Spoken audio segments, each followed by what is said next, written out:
Advance accounting 1 অর্থাৎ উচ্চতর হিসাব বিজ্ঞান পার্ট 1 এর অ্যাকাউন্টিং ফর লিজ অর্থাৎ ইজারা হিসাবরক্ষণ চ্যাপ্টারের ক্লাস নং 4-এ সকল দর্শক বন্ধুকে ডিএমএস টিচিং এর পক্ষ থেকে পুনরায় শুভেচ্ছা। তো বন্ধুরা, আমরা এই লিজ অধ্যায়ের বিগত 3টি ক্লাসে এর যাবতীয় বেসিক এবং 2টি অঙ্ক নিয়ে আলোচনা করেছিলাম। আজকে আমরা আরেকটি অঙ্ক নিয়ে আলোচনা করব। আজকের অঙ্ক একটু ব্যতিক্রম এবং এই অঙ্কটি একটু বুঝতে পারলে তোমার এই অধ্যায়ের যাবতীয় অঙ্কগুলো সম্পর্কে একটি পূর্ণাঙ্গ ধারণা চলে আসবে। তো বন্ধুরা, এই অঙ্কটি মূলত একটি বোর্ড কোশ্চেন, যেটি 2014 সালে বোর্ড পরীক্ষায় এসেছিল অ্যাকাউন্টিং ডিপার্টমেন্ট 3rd ইয়ারে। তো বন্ধুরা, এই অঙ্কে বলা হচ্ছে যে general leasing company signs a lease agreement on January 1, 2013 to lease electronic equipment to Western limited. অর্থাৎ 2013 সালের জানুয়ারির 1 তারিখ জেনারেল লিজিং কোম্পানি একটি ইলেকট্রনিক ইকুইপমেন্ট লিজ হিসেবে প্রদান করেছে ওয়েস্টার্ন লিমিটেড। অর্থাৎ দেখো বন্ধুরা, এখানে কিন্তু কোম্পানি দুটি আছে, একটি হচ্ছে জেনারেল লিজিং কোম্পানি আর একটি হচ্ছে ওয়েস্টার্ন লিমিটেড। এখানে বলা হচ্ছে যে এই যে জেনারেল লিজিং কোম্পানি একটি ইলেকট্রনিক ইকুইপমেন্ট লিজ হিসেবে প্রদান করছে ওয়েস্টার্ন লিমিটেডকে।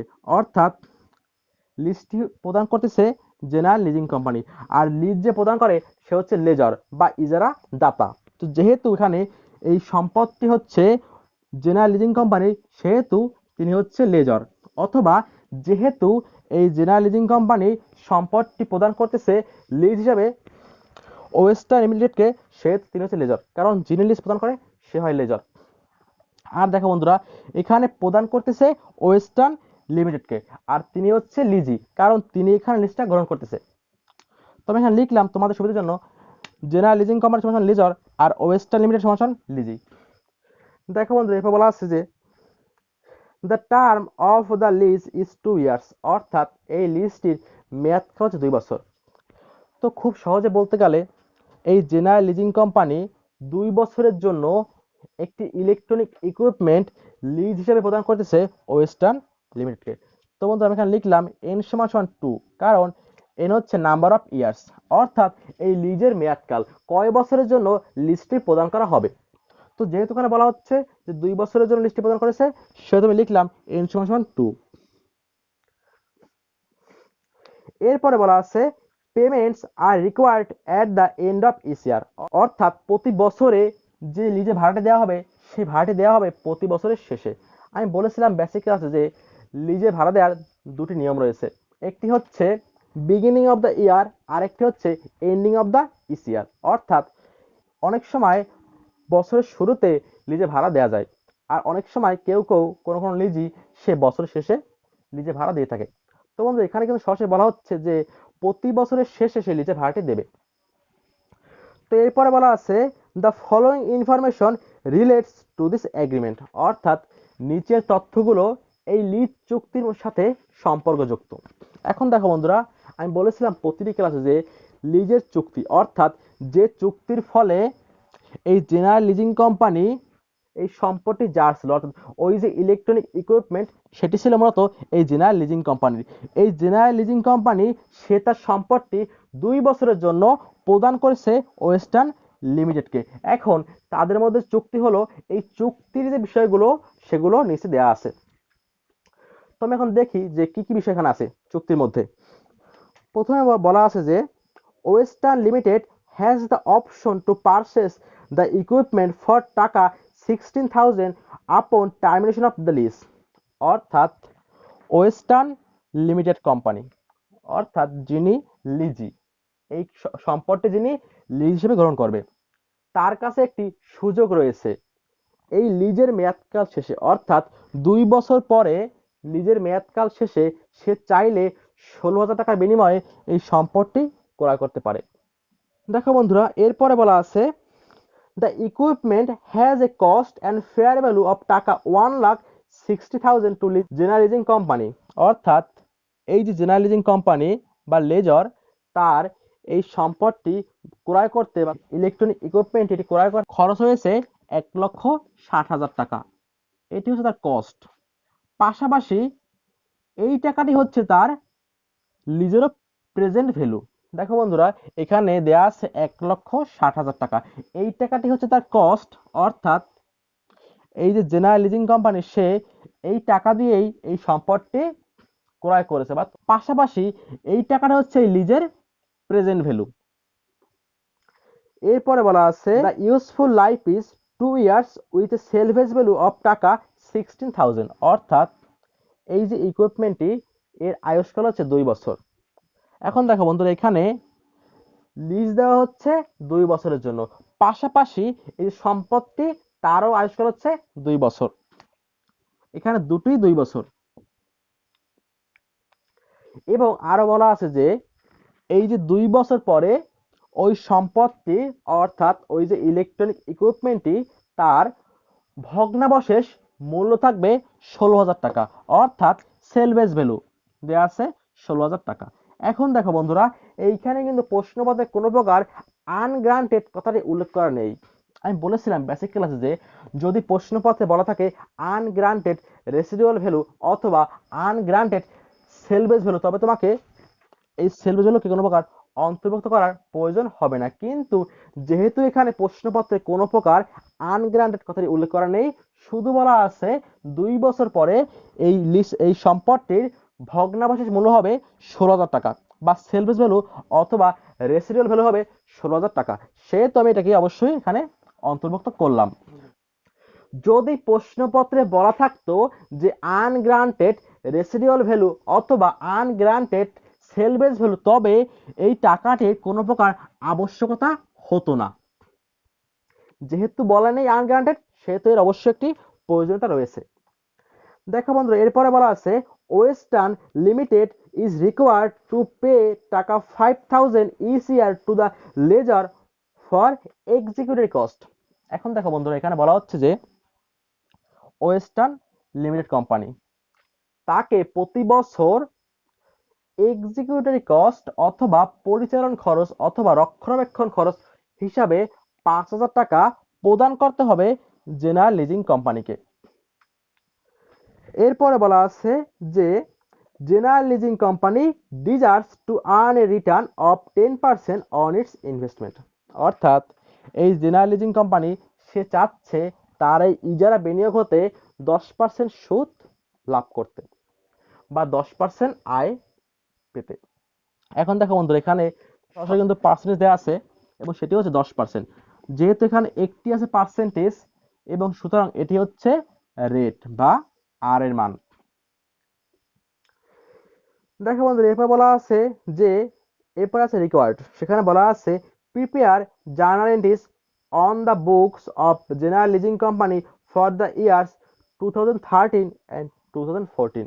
এখানে বলা হচ্ছে যে জেনারেল লিজিং কোম্পানি অর্থাৎ যে লেজর, অর্থাৎ যিনি ইজারা দাতা, তার বইতে 2013 সাল অর্থাৎ প্রথম বছরটি, যে বছরে লিজটি প্রদান করা হচ্ছে বা লিজের চুক্তিটি করা হচ্ছে সেই বছর এবং তার পরবর্তী বছর অর্থাৎ শেষ বছর, কারণ এখানে মেয়াদ অনলি 2 বছর, তার পরের বছর 2014 সালে এই 2 বছরের যাবতীয় জাবেদা করতে হবে এই লেজারের বইতে বা যিনি ইজারাদাতা তার বইতে।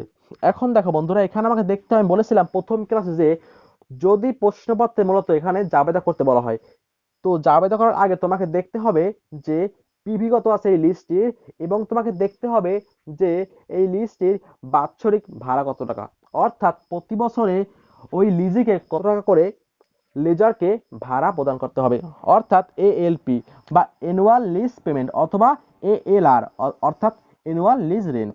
দেখো বন্ধু, এখানে কিন্তু পিভির মান দেয়া আছে, অর্থাৎ এই লিজের যে বর্তমান মূল্য সেটি দেয়া আছে, কিন্তু এইখানে কিন্তু এএলপি অর্থাৎ প্রতি বছরে তাকে যে কত টাকা পেমেন্ট করতে হবে সেই টাকাটি এখানে দেয়া নেই। তো বন্ধুরা দেখো, আমি বলেছিলাম যে প্রশ্নপত্রে হয়তো বা ম্যাক্সিমাম টাইম যে কোনো একটি মান দেয়া থাকবে, পিভি অথবা এএলপি, যেটি দেয়া থাকবে তোমাকে সেটি মান বসিয়ে অন্য মানটি বের করতে হবে। যেহেতু এখানে আছে পিভির মান দেয়া, সুতরাং আমি বের করব এএলপির মান। তো এখানে সূত্র হচ্ছে পিভি সমান সমান ALP 1 minus 1 by 1 plus R power by N whole divided by R plus SB 1 plus R power by N. দেখো বন্ধুরা, আমি বলেছিলাম যে যদি প্রশ্নপত্রে লেখা থাকে আনগ্রাউন্ডেড তবে এইটুকুর কোনো প্রয়োজন নেই, কিন্তু যেহেতু এখানে লেখা নাই আনগ্রাউন্ডেড, সুতরাং আমি অবশ্যই এই যে ভগ্নাবশেষ মূল্য বা রেসিডুয়াল ভ্যালু এটিকে অবশ্যই অন্তর্ভুক্ত করব। যেহেতু এখানে লেখা নাই আনগ্রাউন্ডেড, সেহেতু আমি এখানে অন্তর্ভুক্ত করলাম SV by 1 + r power by n। এখন দেখো বন্ধুরা, এখানে দেয়া আছে পিবির মান 1,60,000 টাকা। এএলপি মান দেয়া নেই, তাই আমি লিখলাম এএলপি, অথবা তুমি চাইলে লিখতে পারো এএলআর। লিখলাম 1 - 1 1 প্লাস, দেখো বন্ধুরা এখানে রয়েছে আর এর মান 10%, লিখলাম 0.10, কারণ পার্সেন্টকে ভাঙালে হয় উপরে 10 নিচে 100, তাহলে চলে আসে 0.10। এবার আছে এন এর মান 2 বছর। দেখো বন্ধুরা, আমি বলেছিলাম প্রতিটা ক্লাসে যে এখানে তোমাকে দেখতে হবে যে ওই লিজের মেয়াদকাল কত। যেহেতু এখানে লিজের মেয়াদকাল 2 বছর, আমি সেটিকে গ্রাউন্ডেড করব। কিন্তু এখানে কিন্তু এটাও বলা আছে যে ওই যে সম্পত্তি তারও কিন্তু আয়ুষ্কাল 2 বছর। যেহেতু দুটি এক, সেহেতু কোনো সমস্যা নেই। কিন্তু যদি বলা হতো যে ওই সম্পত্তি অর্থাৎ যেটি লিজ প্রদান করা হচ্ছে সেই ইলেকট্রনিক ইকুইপমেন্টের মেয়াদকাল 4 বছর বা 5 বছর, তো তখন কিন্তু তুমি এখানে অবশ্যই যেটি লিজের মেয়াদকাল তুমি কিন্তু সেই বছরটাকে এন হিসেবে ব্যবহার করবা।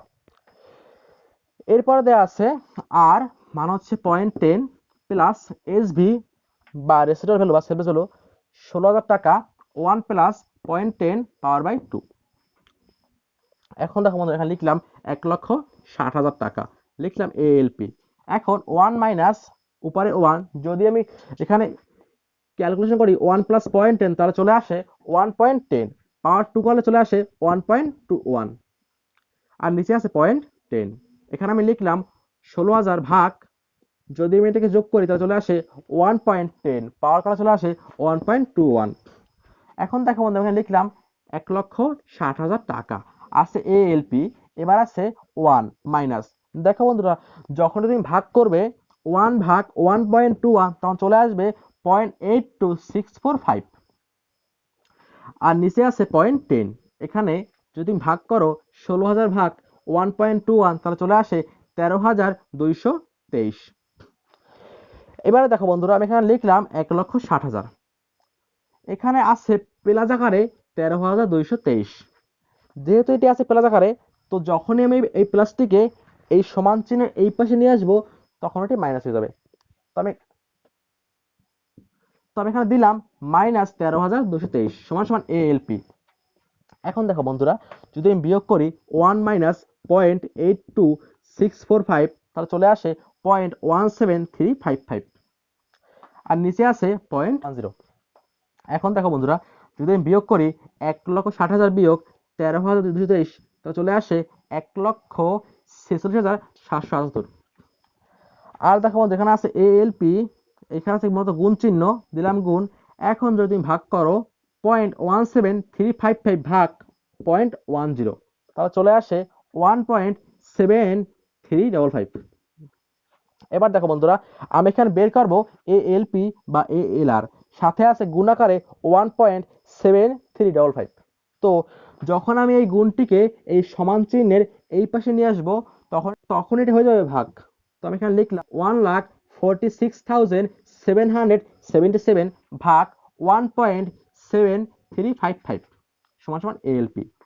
এবার দেখো বন্ধুরা, যদি আমি ভাগ করি 1,46,777 ভাগ 1.7355, তাহলে চলে আসে 84,573।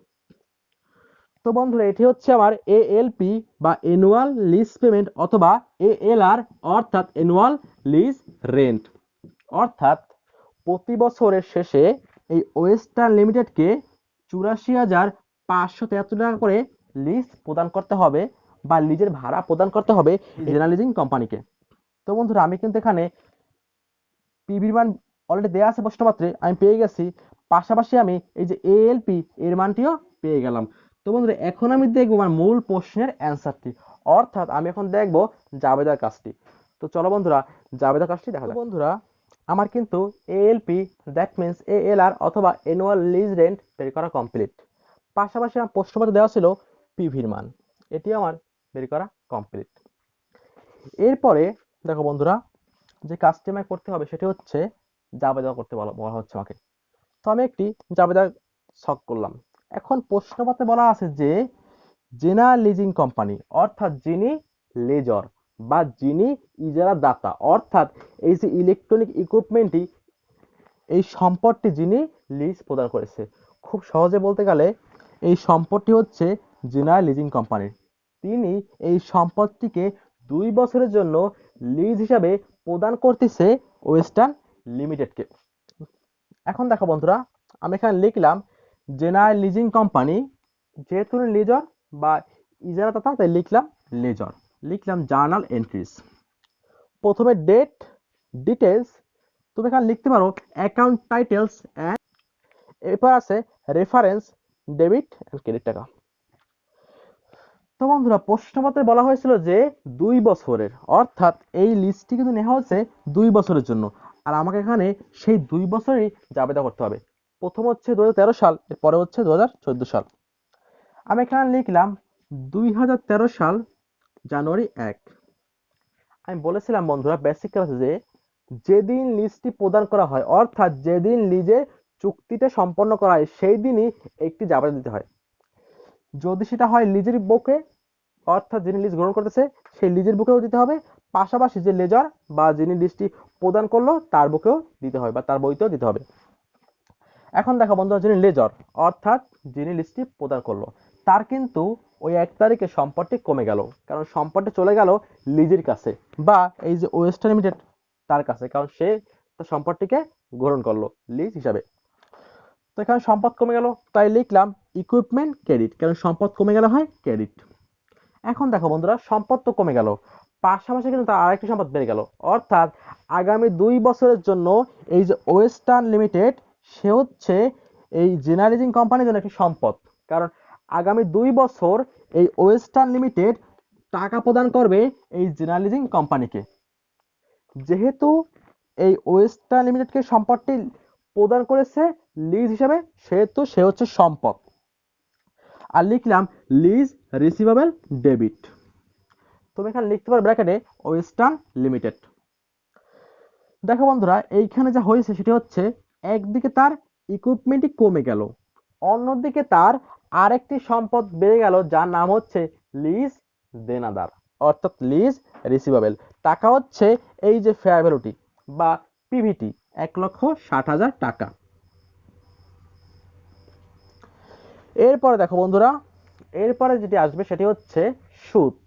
এখানে কিন্তু তিনি সুদটি প্রদান করবে না, কারণ সুদ প্রদান করে লিজি।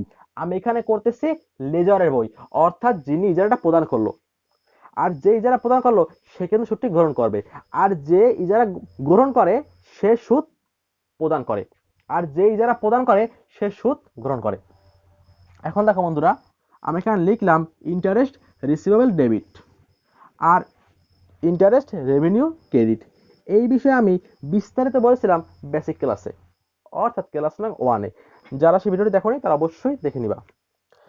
এখন দেখো বন্ধুরা, এখানে টাকা আছে 1,60,000, আর প্রশ্নপত্রে বলা ছিল যে এই যে জেনারেলিজিং কোম্পানি সে চাচ্ছে এই লিজের টাকার উপর 10% রিটার্ন বা সুদ পেতে। তো আমি লিখলাম 1,60,000 গুণ 10%, তাহলে চলে আসে 16,000 টাকা। এটি হচ্ছে সুদ, যা একটি আয়, আর আয় হলে হয় ক্রেডিট, তাই লিখলাম ইন্টারেস্ট রেভিনিউ ক্রেডিট। পাশাপাশি সে কিন্তু টাকাটি পায়নি, টাকাটি সে পাবে, তো এই জন্য আমি লিখলাম ইন্টারেস্ট রিসিভেবল ডেবিট। এরপরে দেখো বন্ধুরা, প্রশ্নে কিন্তু বলা ছিল যে প্রতি বছরের শেষে সে লিজের ভাড়াটি পাবে। এখন দেখো বন্ধুরা, যদি সে ভাড়াটি পায়, অর্থাৎ যে লেজর অর্থাৎ জেনারেলিজিং কোম্পানি, সে কিন্তু ক্যাশ টাকা পাবে, কারণ সে ওয়েস্টার্ন লিমিটেডের কাছ থেকে লিজের ভাড়া পাবে।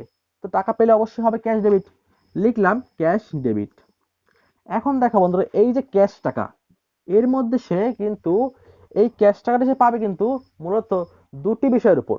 একটি হচ্ছে এই যে ইন্টারেস্ট সুদ হিসাবে, আরেকটি হচ্ছে লিজের ভাড়া হিসাবে। তো আমি এখানে লিখলাম ক্যাশ ডেবিট, এরপরে ইন্টারেস্ট রেভিনিউ ক্রেডিট, এটি একটি আয়। এরপর হচ্ছে লিজ রিসিভেবল ক্রেডিট, কারণ প্রথমে তার যে পরিমাণ টাকা ছিল লিজ রিসিভেবল, এখন কিন্তু সেই টাকা থাকবে না, কারণ এবারে যে লিজি সে এই জেনারেল লিজিং কোম্পানিকে কিছু টাকা প্রদান করবে। আর যেহেতু দেনাদার ওয়েস্টার্ন লিমিটেড জেনারেল লিজিং কোম্পানিকে কিছু টাকা প্রদান করবে, সেহেতু এখানে কিন্তু দেনাদার বা লিজ রিসিভেবল কমে যাবে। তো এই জন্য আমি লিখলাম লিজ রিসিভেবল ক্রেডিট। দেখো বন্ধুরা, এখানে ইন্টারেস্ট ছিল 16,000 টাকা, লিখলাম। বন্ধুরা এখানে কিন্তু আরেকটি বিষয় আছে, এবং সেটি হচ্ছে এক্সিকিউটিভ কস্ট। আমি বলেছিলাম প্রশ্ন পড়ার সময় যে এই লিজের শর্তের মধ্যে উল্লেখ করা আছে যে প্রতি বছর লিজিকে, অর্থাৎ এই যে ওয়েস্টার্ন লিমিটেডকে 5,000 টাকা প্রদান করতে হবে এক্সিকিউটিভ কস্ট লেজারকে, অর্থাৎ জেনারেল লিজিং কোম্পানিকে। এই টাকাটি কিন্তু প্রদান করতে হবে এই লিজের টাকা বাদেই, অর্থাৎ সে যে লিজে ভাড়া দেবে 84,571 টাকা, সেই টাকাটি বাদেই কিন্তু তাকে আরো 5,000 টাকা প্রদান করতে হবে। দেখো বন্ধুরা, বিগত অঙ্কটিতে আমি পূজা করেছিলাম ক্লাস নং 3-এ, সেখানে বলা ছিল যে এক্সিকিউটিভ কস্ট অন্তর্ভুক্ত আছে এই যে এএলপি এর মধ্যে, কিন্তু এইখানে কিন্তু এটি বলা নাই যে এই 5,000 টাকা বা এক্সিকিউটিভ কস্ট ইনক্লুডিং আছে এই এএলপির মধ্যে। যেহেতু এটি বলা নাই, সেহেতু তোমায় বুঝতে হবে যে এই টাকাটি কিন্তু তাকে অতিরিক্ত প্রদান করতে হবে এই লিজের ভাড়ার সাথে, অর্থাৎ তাকে লিজের ভাড়া দিতে হবে, এর পাশাপাশি তাকে ওই সম্পদের আরেকটি খরচ অর্থাৎ এক্সিকিউটিভ কস্ট প্রদান করতে হবে।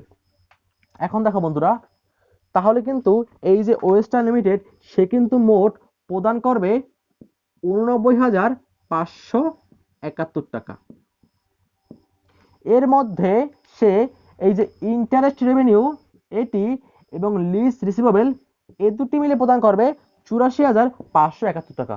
এর পাশাপাশি সে এক্সিকিউটিভ কস্ট হিসেবে প্রদান করবে 5,000 টাকা। অর্থাৎ দেখো বন্ধুরা, এখানে কিন্তু এই যে জেনারেল লিজিং কোম্পানি সে কিন্তু মোট পাচ্ছে 89,571 টাকা, যার মধ্যে রয়েছে এক্সিকিউটিভ কস্ট 5,000 টাকা। এটি একটি তার জন্য আয়। এরপরে বাকি আছে যে টাকাটি, সেটি হচ্ছে 84,571 টাকা। এই টাকাটি সে পাচ্ছে দুইটি কারণে, একটি হচ্ছে ইন্টারেস্ট রেভিনিউ, আরেকটি হচ্ছে লিজ রিসিভেবল। এখন বিষয় দেখো বন্ধুরা, একটু এখানে মোট টাকা পাচ্ছে সে 89,571। আমি এখানে লিখলাম ক্যাশ ডেবিট 89,571। এবার হচ্ছে এক্সিকিউটিভ কস্ট, যা দেয়া ছিল 5,000 টাকা। এখন দেখো বন্ধুরা, এই যে 89,571 এর মধ্যে লিজের টাকা হচ্ছে 84,571। এইটি সে পাচ্ছে দুটি কারণে, একটি হচ্ছে লিজের ভাড়া লিজ রিসিভেবল, আরেকটি হচ্ছে সুদ ইন্টারেস্ট রিসিভেবল। দেখো বন্ধুরা, আমি সুদ বের করছিলাম 16,000 টাকা। তো দেখো বন্ধুরা, যদি এই 84,571 টাকার মধ্যে 16,000 টাকা হয় সুদের, তাহলে বাকি টাকাটা কি? বাকি টাকাটা হচ্ছে অবশ্যই এই লিজের ভাড়ার টাকা। দেখো বন্ধুরা, যদি তুমি বিয়োগ করো 84,571 বিয়োগ 16,000, তাহলে চলে আসে 68,571। এটি হচ্ছে তার লিজের টাকা মূল। তো লিখলাম এলআর বা লিজ রিসিভেবল ক্রেডিট 68,571। তো বন্ধুরা, আশা করি তোমরা বুঝতে পেরেছো। তারপরও যদি কোনো শিক্ষার্থী বুঝতে না পারো, তবে অবশ্যই আমাদেরকে কমেন্ট সেকশনে জানাও, তাহলে আমি তোমাদেরকে আবার নতুন করে বোঝানোর ট্রাই করব অন্য একটি উদাহরণের সাহায্যে। দেখো বন্ধুরা, এই কিন্তু আমার শেষ কমপ্লিট 13 সালে জাবেদা। এইখানে কিন্তু কোনো প্রকার অবচয় জাবেদা হবে না, কারণ অবচয় প্রদান করে লিজি, যার কাছে সম্পত্তি থাকবে, আর সম্পত্তি এখন আছে লিজির কাছে। তো আর আমি এখানে করতেছি লেজারের বই, তাই এখানে কোনো প্রকার অবচয় হবে না। যদি আমি করতাম লিজির বই অর্থাৎ ওয়েস্টার্ন লিমিটেডের বই, তাহলে আমি অবশ্যই এখানে অবচয় অন্তর্ভুক্ত করতাম। এবার লিখলাম আমি 2014 সাল ডিসেম্বর 31। বন্ধুরা, আবার সেই সুদ। তো সুদ যাবে একই হয়, ইন্টারেস্ট রিসিভেবল ডেবিট আর হচ্ছে ইন্টারেস্ট রেভিনিউ ক্রেডিট। সুদ একটি আয়, তাই হলো ক্রেডিট। আর যেহেতু সেটি পাইনি, পাবো, তাই আমি প্রথমে লিখলাম ইন্টারেস্ট রিসিভেবল ডেবিট। এবারে দেখো বন্ধুরা, আমার মূল টাকা ছিল 1,60,000।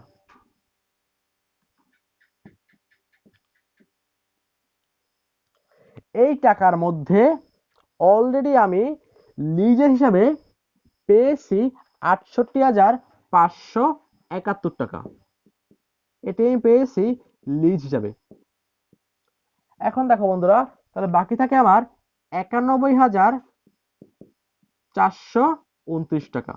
খুব সহজে বলতে গেলে এই যে 1,60,000 টাকা, এই টাকাটি আমি লিজ হিসাবে প্রদান করেছিলাম, বা এই টাকার বিনিময়ে আমি, অর্থাৎ জেনারেল লিজিং কোম্পানি প্রদান করেছিল ওই ইকুইপমেন্টটি ওয়েস্টার্ন লিমিটেডকে। কিন্তু প্রথম বছরে সে এই লিজের বিনিময়ে 68,571 টাকা প্রদান করে দিয়েছে। এখন দেখো বন্ধুরা, যে টাকা সে প্রদান করেছে সেই টাকার উপর কিন্তু সে কোনো প্রকার সুদ আর দিবে না। সে সুদ দিবে বাকি যে টাকা আছে সেই টাকার উপরে। দেখো এখানে বাকি টাকা আছে 91,429। তো এই যে ওয়েস্টার্ন লিমিটেড কোম্পানি সে সুদ দেবে এই টাকাটির উপরে। তো আমি এখানে লিখলাম, অর্থাৎ জেনারেল লিজিং কোম্পানি সে সুদ পাবে এই টাকাটির উপরে, অর্থাৎ 91,429 টাকার উপরে। তো আমি লিখলাম 91,429 গুণ 10%, তাহলে চলে আসে 9,142 টাকা। এটি হচ্ছে সুদ বা সুদায়। এবারে বন্ধুরা হচ্ছে লিজে ভাড়ার টাকাটি যেটি সে পাবে। এবার প্রথমভাবে অনুরূপ ক্যাশ ডেবিট, নগদ টাকা বাড়বে তার। এবারে সে এই টাকাটি পাবে তিনটি কারণে। প্রথম হচ্ছে ইন্টারেস্ট রেভিনিউ, এরপর হচ্ছে লিজের টাকা, লিজ রিসিভেবল, এবার হচ্ছে এক্সিকিউটিভ কস্ট। দেখো বন্ধুরা, এবারে কিন্তু পুনরায় সে একই নিয়ম, অর্থাৎ তার লিজের টাকা ছিল 84,571 টাকা, লিজের প্রতি বছরে ভাড়া, সাথে তাকে আরো প্রদান করতে হবে 5,000 টাকা, সেটি প্রদান করতে হবে এক্সিকিউটিভ কস্ট হিসাবে। তো তাহলে মোট টাকা আসে 89,571। তবে এখানে লিখলাম ক্যাশ ডেবিট 89,571। এখন দেখো বন্ধুরা, এই যে 89,571 টাকা, এর মধ্যে তার এএলপি হচ্ছে 84,571 টাকা। এই টাকাটা সে পাবে দুটি মাধ্যমে, একটি হচ্ছে লিজ রিসিভেবল, আরেকটি হচ্ছে ইন্টারেস্ট রেভিনিউ। দেখো বন্ধুরা, এই বছরে অর্থাৎ 14 সালে তার ইন্টারেস্ট হচ্ছে 9,142 টাকা।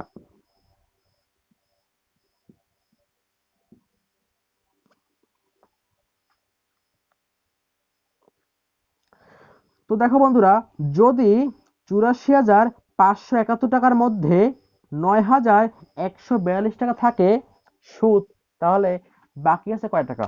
আর যে টাকাটি বাকি আছে সেটি কিন্তু অবশ্যই এই লিজের টাকা। তো বাকি থাকে 75,429 টাকা। তো বন্ধুরা, এটা হচ্ছে তার লিজের ভাড়া। তো আমরা লিখলাম লিজ রিসিভেবল ক্রেডিট 75,429 টাকা, কারণ তার আরো এই পরিমাণ টাকার সম্পদ কমে গেল, যে সম্পদটির নাম ছিল লিজ রিসিভেবল। পাশাপাশি তার আরো আয় হলো ইন্টারেস্ট রেভিনিউ।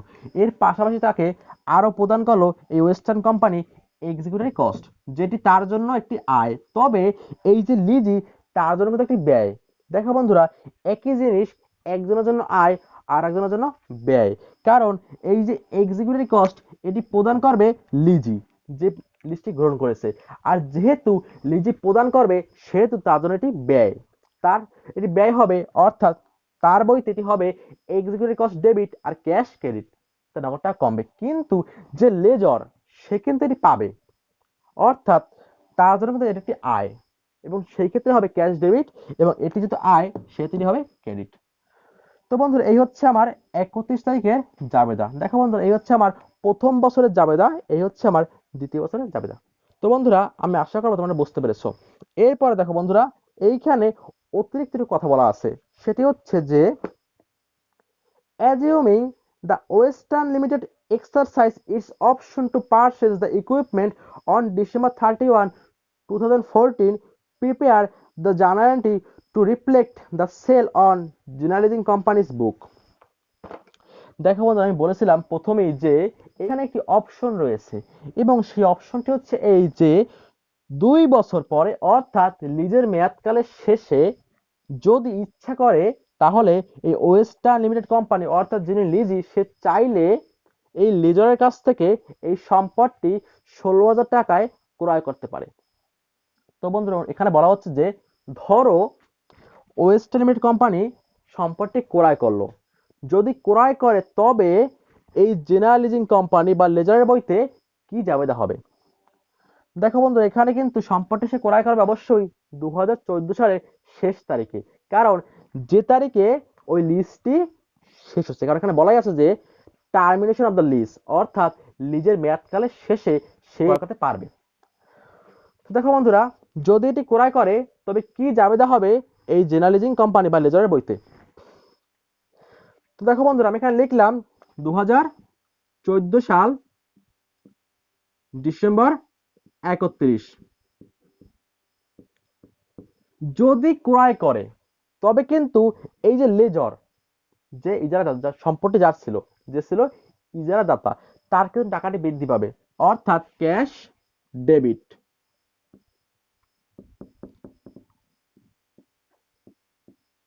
আর সম্পত্তি সে ক্রয় করবে 16,000 টাকায়,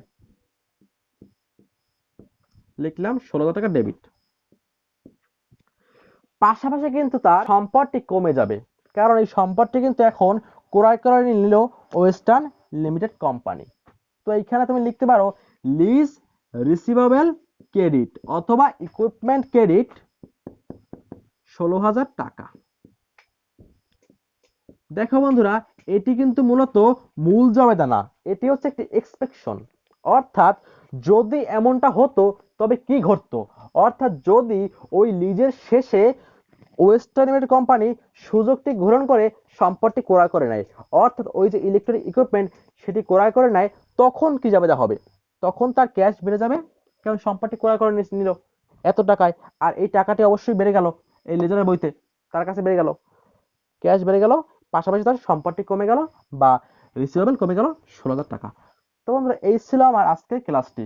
তবে বন্ধুরা এইখানে আরেকটি বিষয় আছে, সেটি হচ্ছে যদি প্রশ্নপত্রে বলা হয় যে what type of lease is this, অর্থাৎ এই লিস্টটি কোন ধরনের, বা যদি বলা হয় যে কমেন্ট বা discuss nature of this lease, অর্থাৎ এই লিস্টটির প্রকৃতি বা বৈশিষ্ট্য ব্যাখ্যা করো। দেখো বন্ধুরা আমি বলেছিলাম প্রথম বেসিক ক্লাসে যে লিজ মূলত হয় দুই প্রকার, একটি হচ্ছে অপারেটিং লিজ, আরেকটি হচ্ছে ক্যাপিটাল লিজ। আর আমি এটাও বলেছিলাম যে এই অধ্যায়ের অঙ্কগুলি মূলত ক্যাপিটাল লিজ নিয়েই সাজানো হয়েছে। এবার দেখো বন্ধুরা এই যে ক্যাপিটাল লিজ, এটিকে ভাগ করা যায় আবার দুই ভাগে, একটি হচ্ছে ডিরেক্ট ফাইন্যান্সিং লিজ, আর একটি হচ্ছে সেলস টাইপ লিজ। তো বন্ধুরা যেহেতু এই অধ্যায়ে অঙ্কগুলো রয়েছে মূলত ক্যাপিটাল লিজ নিয়ে, সুতরাং এটি তো অবশ্যই একটি ক্যাপিটাল লিজ। এছাড়া আমি আরো বলেছিলাম যে কিভাবে তুমি প্রমাণ করবা যে এটি ক্যাপিটাল লিজ নাকি অপারেটিং লিজ।